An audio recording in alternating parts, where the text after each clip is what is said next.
Guys আসসালামু আলাইকুম, welcome to পারশা blogs. কেমন আছেন সবাই? আশা করি সবাই ভালো আছেন। আমি আলহামদুলিল্লাহ ভালো আছি। আর ভালো থাকার কারণটা হচ্ছে আমার বেশ কয়েকদিন যাবতই, মানে কয়েকদিন বলবো না, কয়েক মাস যাবত হচ্ছে বিক্রমপুরে আসার, মানে আমার গ্রামে আসার অনেক ইচ্ছে হচ্ছিল যে গ্রামে যাব। অনেক দিন যাবত গ্রামে আসি না, তো হুট করেই আমার গ্রামে আসা হয়ে গেল। আর গ্রামে আসার কারণটা হচ্ছে আমার ফুফাতো ভাইয়ের বিয়ে, তো মেয়ে হচ্ছে বিক্রমপুরের। এই জন্য আমরা আজকে সবাই চলনে আসছি। চলনে আসতে গিয়ে কি কি সমস্যা আমাদের হয়েছে, মানে কি পয়তে হয়েছে, সেটা আপনাদের এই ভিডিওর সাথে আমি শেয়ার করবো। তো সবাই শুরু থেকে শেষ পর্যন্ত ভিডিওটা দেখবেন, আর ভালো লাগলে লাইক কমেন্ট অবশ্যই দিবেন। তো চলুন ভিডিওটা শুরু থেকে শুরু করা যাক। তো গাইজ, আজকে ভিডিওটি আমার জন্য খুবই মেমোরিয়েবল আমি বলবো, কারণ এটার মধ্যে আমার গুড ফিলিংস এবং ব্যাড ফিলিংস দুইটা মিক্স আপ আছে। সো ডোন্ট বক, সরাসরি চলে যাচ্ছি ভিডিওতে। তো গাইজ, আমার ফুফাতো ভাইয়ের নাম হচ্ছে সোহাগ, আর ওর বিয়ের চলনে আমরা এখন যাব। ফার্স্টে আমরা সবাই বরের গাড়িতে উঠে বসেছিলাম, পরে হচ্ছে ওইখান থেকে নেমে আমরা বাসে শিফট হয়ে যাই, কারণ মাইকোতে অনেকেরই বমিট প্রবলেম ছিল। আমার অনেক ইচ্ছে ছিল আমি বরের সাথেই যাব, কিন্তু আমি ব্যতীত বাকি সবারই বমিট প্রবলেম ছিল। বাট বাসেও সবাই একসাথে গিয়েছিলাম, সেটাও আনন্দ ছিল। সোহাগের বিয়ের জন্য আমরা হচ্ছে হলুদের দিনই চলে যাই, মানে বৃহস্পতিবার দিন। ভিডিওটি হচ্ছে কয়েকদিন আগের ভিডিও, তো হলুদের যে ভিডিওটা আছে সেটা আমি নেক্সট আপলোড দিব এটার পরে। তো অনেক দিন যাবতই আমাদের মানে রিলেটিভদের মধ্যে কারো বিয়ে হচ্ছিল না, মানে কাজিন ব্রাদার সিস্টার কারোই হচ্ছে বিয়ে এরকম কিছু ছিল না। তো হঠাৎ করেই সোহাগের বিয়ের দাওয়াত, মানে আমার ফুফাতো ভাইয়ের বিয়ের দাওয়াত চলে আসে আমাদের বাড়িতে। তো আমাদের বাসা থেকে ডিসাইড করলো হচ্ছে তারা বৌভাতে অ্যাটেন্ড করবে। বাট আমার অনেক ইচ্ছে ছিল হচ্ছে হলুদে অ্যাটেন্ড করার জন্য, কারণ আমি অনেক দিন যাবত কোনো হলুদের প্রোগ্রামে অ্যাটেন্ড করিনি। তো আমি আম্মুকে অনেক জোরাজোরি করে হচ্ছে রাজি করিয়ে নিয়ে যাই যে চলো। হলুদের ভিডিওটি আমি নেক্সট আপলোড দিব। আপনাদের সাথে আমি বিয়ের দিনের ঘটনাটি শেয়ার করি। সোহাগের বিয়ের ডেট ছিল 5 সেপ্টেম্বর। তখন ছিল প্রচন্ড পরিমাণে গরম, মানে রোদ, অমাহিক রোদ ছিল, অমাহিক এত পরিমাণে গরম ছিল। তো আমি সকাল থেকেই পালিয়ে বেড়াচ্ছিলাম যে আমি চলনে হচ্ছে যাব না, কারণ চলন হচ্ছে পুরে মানে বিক্রমপুর এসে দিঘির পাড় থেকে ট্রলার দিয়ে আমাদের যেতে হবে সেই বাড়িতে। আর এইসব কথা শুনে আমার মোটেও যেতে ইচ্ছে করছিল না চলনে। মুরাপু হচ্ছে আমাকে অনেক জোরাজোরি করে নিয়ে আসছে, মানে আমার ফুফাতো বোন। আপু বলতেছিল বাসায় বসে থেকে কি করবে, ওইখানে গেলে ভালো লাগবে, বিয়ে বাড়িতে চল। এই ভিডিওটির মাধ্যমে আমি জুমুরাপুরকে বলতে চাই, ওই একদিনের কারণে আমার মুখে যে 12টা বাজছে এখনো ঠিক হয় নাই। আপনার বাসাটা যদি কাছে থাকতো তাহলে সম্পূর্ণ এই ট্রিটমেন্টের খরচটা দুলাভাইয়ের কাছ থেকেই নিতাম। Just kidding. তো আমরা প্রথমে হচ্ছে বাস দিয়ে চলে আসি দিঘির পাড়, আর দিঘির পাড় থেকে আমরা ট্রলার নিয়ে নেই। ট্রলার দিয়ে আমরা এখন চলে যাব মেয়েদের বাড়িতে। মেয়েদের বাড়িতে যেতে লেগেছিল প্রায় 1 থেকে 1.5 ঘন্টা সময়। আর এই যে আমি 1 থেকে 1.5 ঘন্টা সময়ের কথা বললাম, এটা কিন্তু পুরো জার্নির কথা বললাম না, এটা হচ্ছে শুধু আমরা যে ট্রলারে সূর্যের ভালোবাসা পুরো কাছ থেকে পেয়েছিলাম সেটার কথাই বলতেছি। তখন গড়ির টাইম মেবি 2টা 20 কি 30 এই টাইম হবে। পুরোই রোদের রাজত্ব তখন। ওই সময়ে রোদের তাপ কি পরিমাণ ছিল মানে বলার বাহিরে, এইরকম অবস্থা ছিল। আবার 3 36 বাজিয়ে ছেড়ে দিয়েছিল ওই দিন। কিন্তু ভিডিওতে একটি জিনিস লক্ষ্য করুন, আশেপাশের ভিউটা এত সুন্দর, কিন্তু তাকিয়ে দেখার মতো ক্ষমতা কারোই ছিল না, সবার চোখই বন্ধ মোটামুটি ছিল এরকম অবস্থা। ওই সময় আমি যে ক্যামেরা অন করে রেখেছিলাম, ভিডিও হচ্ছে নাকি না হচ্ছে সেইটাও বুঝতে পারতেছিলাম না। মেয়েদের বাড়ির এরিয়াতে যখন আমরা ঢুকে গেলাম, তখন যাওয়ার সময় ট্রলার যাওয়ার সময় এত সুন্দর শাপলা আমরা দেখতে পেলাম। কয়েকজন তো ওইখান থেকে শাপলাও তুলে নিয়েছিল। আর পানিগুলো এত স্বচ্ছ ছিল, পানির নিচে যা আছে সবকিছুই দেখা যাচ্ছিল, মাছ যাচ্ছিল। এক কথায় সেই ভিউ। যতটা কষ্ট পেয়েছিলাম এই পরিবেশটা দেখার পরে মনটা পুরোই ভালো হয়ে গিয়েছিল। বিলে যে শুধু শাপলা ফুল ছিল ব্যাপারটা ওইরকম না, অনেক কলমি শাক ছিল। শাপলা আমার তেমন একটা ভালো লাগে না দেখতে, শাপলা ফুল দেখতে ভালো লাগে কিন্তু শাপলা খেতে ভালো লাগে না, কিন্তু কলমি শাক আমার অনেক পছন্দ। তো আমি যদি পারতাম সেখানে নেমে গিয়ে হয়তো বা কলমি শাক তোলার ইচ্ছা ছিল, ওই ইচ্ছাটাই পূরণ করতাম। অনেকেই দেখলাম শাপলা তুলে কাঁচাই খেয়ে নিচ্ছিল, বাট আমার ভালো লাগে না শাপলা খেতে। অনেক আগে শাপলা বিলে গিয়েছিলাম, তখন শাপলার মধ্যে আমি সাপ দেখেছিলাম, আর তারপর থেকে আমি আর শাপলা খাই না। আই ডোন্ট লাইক ইট, মানে এক কথায় অভক্তি চলে আসছে। যাই হোক, অনেক সাধনার পরে এট লাস্ট আমরা মেয়ের বাড়িতে এসে পৌঁছালাম। তো একে একে ধরে আমাদের সবাইকে নামাচ্ছিল ট্রলার থেকে। এরপরে আমাদের দুলামিয়াকেও নামানো হলো, মানে সোহাকেও ধরে নামাচ্ছিল সবাই। এরপর ট্রলার থেকে নেমে আমাদের আরো প্রায় 10 মিনিটের রাস্তা হেঁটে যেতে হবে। বাহ, এবার বুঝছেন কেন আমি বলেছিলাম এই বিয়েটা আমার জন্য মেমোরিয়েবল। এত পরিমাণে রোদ, এত পরিমাণে গরম, মানে কি বলবো, একটু হালকা মেকআপই করে গিয়েছিলাম। বুঝাই যাচ্ছে আমি একদম বিয়ে বাড়ির মতো সাজগুজ দিয়ে যাইনি, তারপরেও আমার অবস্থা পুরো 12টা। যেখানে চামড়া গলে গলে পড়ার কথা সেখানে মেকআপ আর কি। তো হাতে হাতে আমার পায়ের অবস্থা পুরাই খারাপ হয়ে গিয়েছিল। জিদ দিয়ে আমি সোহাগকে চিল্লা বলতেছিলাম যে তোর কি এত দূরে বিয়ে করা দরকার ছিল? বলতেছিল বইনা ভাগ্যে আছে তো কি করব। আমি বললাম ভাগ্যে যখন মাইয়াটা লেখতেছিল তখন বাড়ির আশেপাশে কাউরে দেখাইতে পারলি না। এদের বাসায় প্রবেশ নিয়ে একটি মজার ঘটনা ঘটে গিয়েছে, সেটা শেয়ার করব। ভাই সোহাগ, তোর বউ নিয়ে পুরো 1 মাস টানা পিটাবি, বুঝছস? 1 মাস পিটাবি, বুঝছস না? তুই যেই কষ্টটা সবারে দিছে 1 ঘন্টা করে উঠিল নিবি। এইবার আপনাদের সাথে মজার ঘটনাটা শেয়ার করি। এদের বাড়ির যে গেট সাজিয়েছিল মানে বাড়ির সামনের দিকে, এখান দিয়ে যেতে হলে আমাদের আরো কিছু পথ হাঁটতে হতো, এই জন্য আমরা বাড়ির পিছন দিয়ে চলে আসছি। আর এখান দিয়ে গিয়ে দেখি গেট ধরে দাঁড়ায় আছে তারা সবাই, মানে আমরা পিছন দিয়ে গিয়ে আমরা খেতেও বসে পড়ছি, অলমোস্ট সবাই বসে পড়ছে খেতে। আর ওইখানে বাচ্চারা গেট ধরে দাঁড়ায় আছে, মানে ব্যাপারটা এত পরিমাণ ফানি ছিল। বাচ্চারা বলতেছিল আমরা তো এইখানটা গেট ধরে দাঁড়ায় আছি আর ওনারা ওইখানটা চলে আসছে, এটা কি হলো? আচ্ছা যাই হোক, আমাকে দেখেন আমি বিয়ে বাড়ি রেখে কোন বাড়িতে যে চলে আসছি নিজেই জানি না। হাঁটতে হাঁটতে দেখতে দেখতে এখানে চলে আসছিলাম। গ্রামটি অ্যাকচুয়ালি ছোট একটি গ্রাম, এখানে কোনো গাড়ি চলাচল করে না। এখানে যাতায়াতের একমাত্র মাধ্যম হচ্ছে বাইক দিয়ে যেতে হয়। আমরা মেবি মেয়ের বাসায় পৌঁছেছিলাম 4:30 কি 4:45 এইরকম টাইমে। তো প্রচন্ড পরিমাণে ক্ষুধাও লাগছিল, গিয়ে খেতে বসছিলাম, বাট এত গরমের কারণে আর খেতে পারিনি। হঠাৎ আমার সামনে দেখলাম একটা বউ এসে এখানে বসে পড়লো, তো আমি ভাবলাম এটাই মনে হয় বউ। ওইখানকার যারা বসা ছিল তারা বললো যে না এটা বউ না, আজকে ওরও বিয়ে, ও হচ্ছে চাচাতো বোন, মানে আমাদের বউ চাচাতো বোন। তো ওদের 2 বোনেরই একসাথে বিয়ে, একজনের বিয়ে হচ্ছে আরেকজনের কাবিন হচ্ছে। ব্যাপারটা কিন্তু জোস, তাই না? 2 বোনের বিয়ে একসাথে।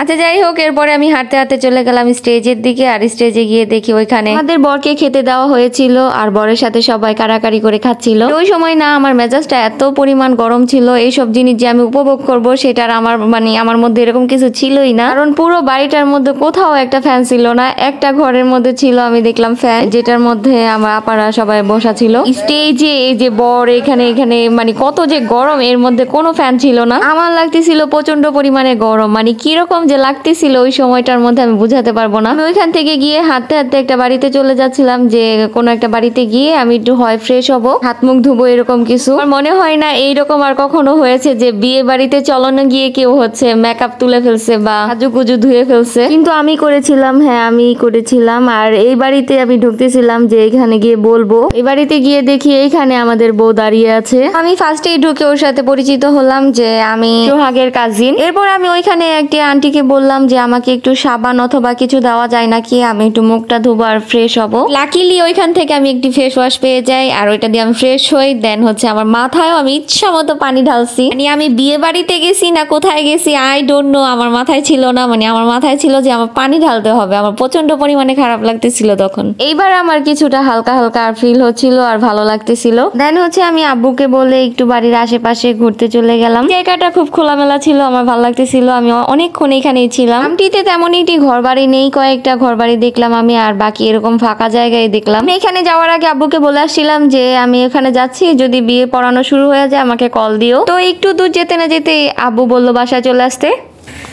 মেবি এখন সবাই হচ্ছে বিয়ে পড়াচ্ছে, আমরা খাওয়া দাওয়া করে নিছি।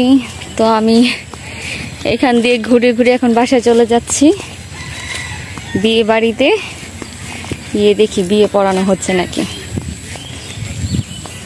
তো হাতে হাতে আমি বাসা চলে আসি, আর বাসায় এসে দেখি হ্যাঁ এখানে বিয়ের কার্যক্রম শুরু হয়ে গেছে, মানে এখন বিয়ে পড়াবে, মেয়ের কাছে যাবে আগে, তারপরে হচ্ছে ছেলের কাছে। এই যে হচ্ছে আমাদের বউ বসে আছে এখানে, মাশাআল্লাহ অনেক প্রিটি লাগতেছিল মারিয়াকে। ওকে স্বাক্ষর দিয়েছে কিন্তু মেয়ে, ঠিক আছে? বিয়ে রাজি আছে না? ঠিক আছে? উকিল কই? এই উকিল তুমি এদিকে আসি যাও। না না না ওদিকে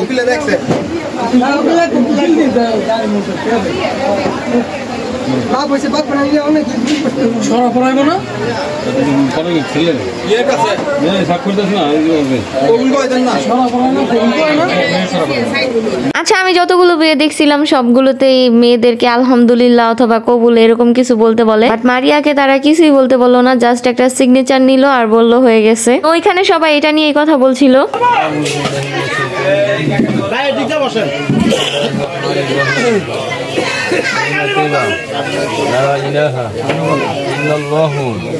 মুহাম্মাদুর রাসূলুল্লাহ শাহাদাত আশহাদু আন লা ইলাহা ইল্লাল্লাহ ওয়াহদাহু লা শারীকা লাহু ওয়া আশহাদু আন্না মুহাম্মাদান আবদুহু ওয়া রাসূলুহু। বলো কবুল, বলেন কবুল, কবুল, আলহামদুলিল্লাহ। সবাই শুনছে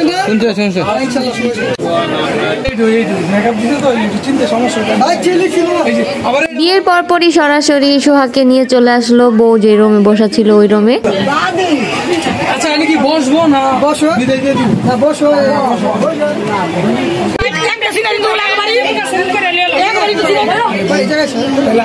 ভাবি এদিকে আনছেন এদিকে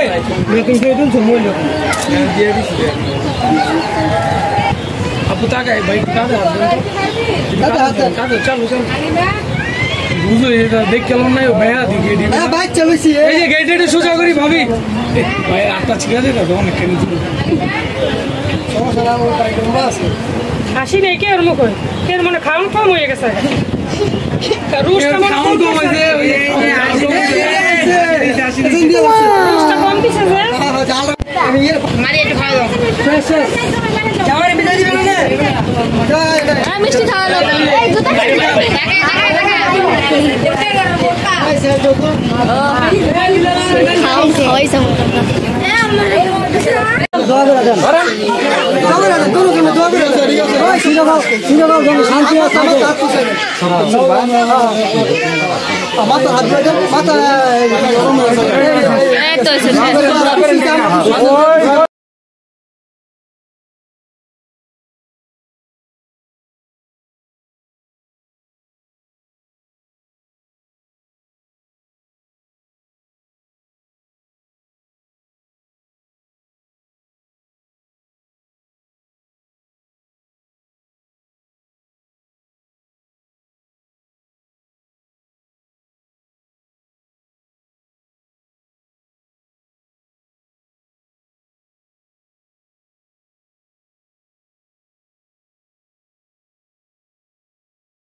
পুরো বিয়েতে সবকিছুই আনন্দের, শুধু এই একটা জিনিস ছাড়া, সেটা হচ্ছে বিদায়ের সময়টা। প্রত্যেকটা কথা বলি, এই সময়টার মধ্যে আমি কি ভাবতেছিলাম জানেন? আমি চিন্তা করতেছিলাম যে এই যে মেয়েটা এখন যাবে, নয়তো নতুন নতুন আগামীকালকে ওরে নিয়ে আসবো, কিন্তু তারপরে যে ও কবে আবার আসতে পারবো, যেই দূরে বাড়ি, আমার মনে হয় না বছরের দ্বিতীয়বার আবার ওর এখানে আসা হবে। আল্লাহ না করুক যদি ওদের কখনো ঝগড়াঝাটি লাগে, সোহাগের বউ কখনো সাহস করে বাপের বাড়িতে চলে যাওয়ার নাম নিবে না, এইটা 100% শিওর।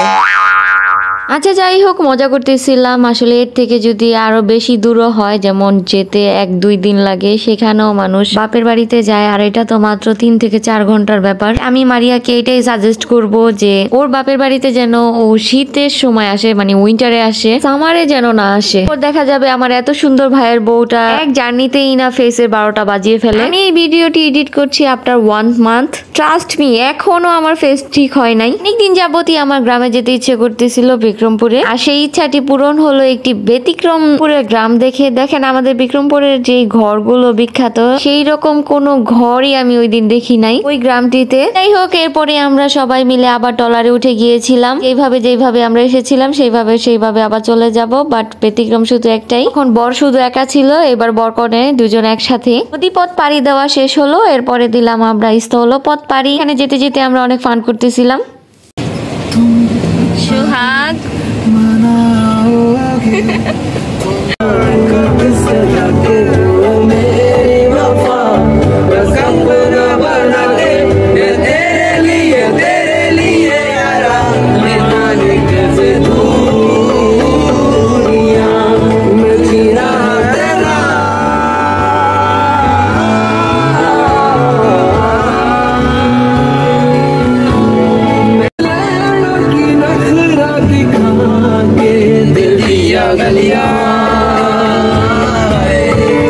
সত্যি বলতে যাওয়ার সময় যতটা খারাপ লাগছিল, আসার সময় তার থেকে দ্বিগুণ ভালো লাগছে। মনে হলো আমরা সবাই কথা বলতে বলতে বাড়িতে চলে আসলাম। তো এই জন্যই আমার ফিলিংস ছিল মিক্সা। বাড়িতে বউ আনার পরে বরণ টরণ করেছিল, আর সেগুলো আমি ক্যাপচার করতে পারিনি, কারণ সারাদিন বাহিরে থাকার কারণে আমার ফোনে একদমই চার্জ ছিল না। তো আমি বাসায় আসার পরে ফোন চার্জে লাগিয়ে দিয়েছিলাম। আর চার্জ কমপ্লিট হওয়ার পরে দেখি বউর ঘরে চলে গেছে। তো কি আর করার, বউর সাথে দেখা করে এসে পরে আমরাও শুতে চলে গেলাম। এরপরের দিন সকালে ঘুম থেকে উঠে আমার অবস্থা অনেকই খারাপ, মানে আমি পুরো অসুস্থ হয়ে গিয়েছিলাম। প্রচন্ড পরিমাণে আমার মাথা ব্যথা করতেছিল অনেক। ওই মাথা ব্যথা কমানোর জন্য আমার দরকার ছিল তখন 1 কাপ চায়ের। আর চায়ের খোঁজে আমি আর আম্মু বের হয়ে গেলাম। কোনো আশেপাশে কোনো টঙের দোকান ছিল নাকি সেটা দেখতে। তো আমরা গিয়েছিলাম বাড়ির পূর্ব পাশের প্রকৃতিটা এতই সুন্দর, আমি দেখে পুরাই ফিদা। অনেক ভালো লাগছে, পুরো একটা রোড খালি, হাঁটার জন্য এত সুন্দর রাস্তা। আর মাথা ব্যথা মনে হয় কিছুক্ষণের জন্য একদম উদাও হয়ে গিয়েছিল। বাট আমরা ওইখানে যে উদ্দেশ্য নিয়ে গিয়েছিলাম, মানে চা খেতে, সেখানে কোনো চায়ের দোকানই ছিল না। দূর দূরান্ত পর্যন্ত আমরা কোনো দোকান দেখতে পাইনি। আমি আর আম্মু বাড়িতে ফিরে যাচ্ছিলাম, এর মধ্যে মনি আপু খবর পাঠাইছে হচ্ছে আমাকে বউ সাজাইতে হবে, তো তাড়াতাড়ি যেন আমি বাড়িতে চলে আসি। বিভিন্ন কাজে থেকে মনি আপু একদম ভুলে গিয়েছিল পার্লারে অ্যাপয়েন্টমেন্ট নিতে। আর উনি বলছিল হুট করে গেলে ওইখানে সাজানো যাবে না, আগে থেকে বলে আসতে হবে সেখানে। তো আমি গিয়ে বসে পড়লাম বউ সাজাতে। কিন্তু সত্যি বলতে আমার একটুও সাহস লাগতেছিল না সাজানোর জন্য। আমি না করতেছিলাম যে না, পারবো না, কারণ বউ ভাতের সাজ যেমন তেমন দিলে চলবে না। তারপর মনি আপু বললো আচ্ছা সমস্যা নাই, তুই সাজা। তো সাহস করে বসে বললাম আমাদের বউকে সাজাতে। অ্যাকচুয়ালি সাজাতে যে পারি না ওই রকম না, কিন্তু বউ সাজানোর জন্য যে প্রোডাক্ট গুলি দরকার ছিল সেগুলি আমার বাসা থেকে নেওয়া হয়নি। আমি সিম্পল কিছু কসমেটিক আমার জন্য নিয়েছিলাম, সেগুলো দিয়ে চেষ্টা করেছি মেকআপটা কমপ্লিট করার জন্য। আচ্ছা, আপনারা যারা আমার ভিডিওটি এই পর্যন্ত দেখেছেন তাদের কাছে একটা রিকোয়েস্ট রইল, সেটা হচ্ছে আপনারা কমেন্টে অবশ্যই জানাবেন আমার উইদাউট প্রিপারেশনে বউ সাজানোটা কেমন হয়েছে। ওইখানে সবাই সাজের খুব প্রশংসা করছিল, মানে মোটামুটি ভালোই হয়েছিল বলতেছিল। বাট আমার মনে হইতেছিল যদি আমার বাসাতে হতো এটা, তাহলে আমি পারফেক্টলি ভাবে মানে আমার মন মতো আমি সাজাইতে পারতাম। বাট সত্যি বলতে মারিয়াকে খুব সুন্দর লাগতেছিল মাশাআল্লাহ। ক্যামেরাতে কতটুকু বোঝা যাচ্ছে জানি না, বাট সরাসরি মাশাআল্লাহ অনেক সুন্দর লাগছে। তো এইদিকে মারিয়াকে সাজাতে আমার আর সাজগোজ করা হয়নি, আর শরীরটাও তেমন একটা ভালো লাগতেছিল না। তো যেভাবে ছিলাম ওইভাবেই চলে গেলাম। খাওয়া দাওয়া করতে গিয়ে দেখি অলমোস্ট মেহমান সবাই খেয়ে দিয়ে চলে যাচ্ছে, আমরাই ছিলাম লাস্ট বেচ। তো খাওয়া দাওয়া শেষ করে আমি আর আম্মু আবার বেরিয়ে পড়ি চায়ের দোকানের খোঁজে, মানে চা আমাদের খেতেই হবে। কিন্তু বরাবর চায়ের এত পাগল না, কিন্তু প্রচন্ড পরিমাণে মাথা ব্যথা ছিল, যেটার জন্য আমার চা দরকারই ছিল, অনেক নিট ছিল চা। আচ্ছা, আমি যেখান দিয়ে যাচ্ছি সেটা হচ্ছে আমরা ওই বাসায় ছিলাম, বিয়ে বাড়িতে ছিলাম না। তো এক বাসা থেকে আরেক বাসা যেতে নিলে এত সুন্দর সুন্দর ভিউ দেখা যায়। আমার এই জায়গাটা খুবই ভালো লাগছে। কাশফুল দেখার জন্য আমাদের এখান থেকে বিভিন্ন জায়গায় যেতে হয়, বাট সোহাগের বিয়েতে গিয়ে আমি বাড়ির পাশে এই কাশফুল পেয়ে গেলাম। তো এইবার আমরা গিয়েছিলাম বাড়ির পশ্চিম দিকে। ফাইনালি ওইখানে একটা চায়ের দোকান পেয়েছিলাম আমরা, ওখানে বসে আমি আর আম্মু একটু চা খেয়ে নিলাম। তুই বলতে চাটা তখন আমার জন্য একটা ওষুধের কাজ করছে, মানে চাটা খাওয়ার পরে জাস্ট আমার ফিলিংস। তো চাটা কমপ্লিট করে আমরা চলে আসি সরাসরি আমাদের বাড়িতে। তো রাস্তায় আস্তে আস্তে দেখতেছিলাম আশেপাশে মানুষজন তেমন একটা নাই, বাট খুব সুন্দর সুন্দর বাড়ি তৈরি করে রাখছে, আর বাড়িগুলোর মধ্যে তালা দেওয়া, শখের তোলা 80 টাকা আর কি। আশেপাশে ভিউ গুলো এত সুন্দর, মানে এক কথায় থেকে যেতে ইচ্ছে করছিল আমার ওইখানে। আমার আসলে এখন আর ব্লগ ভিডিও তেমন একটা করা হয় না, কারণ এটার মধ্যে যে এক্সট্রা এফোর্ট দিতে হয় সেটা আর এখন দিতে পারি না। তো আমার আজকে ভিডিওটি এ পর্যন্তই ছিল। ভালো লাগলে অবশ্যই লাইক, কমেন্ট এন্ড শেয়ার করে পাশে থাকবেন। দেখা হবে নেক্সট ভিডিওতে, সেই পর্যন্ত সবাই ভালো থাকবেন, সুস্থ থাকবেন, আল্লাহ হাফিজ।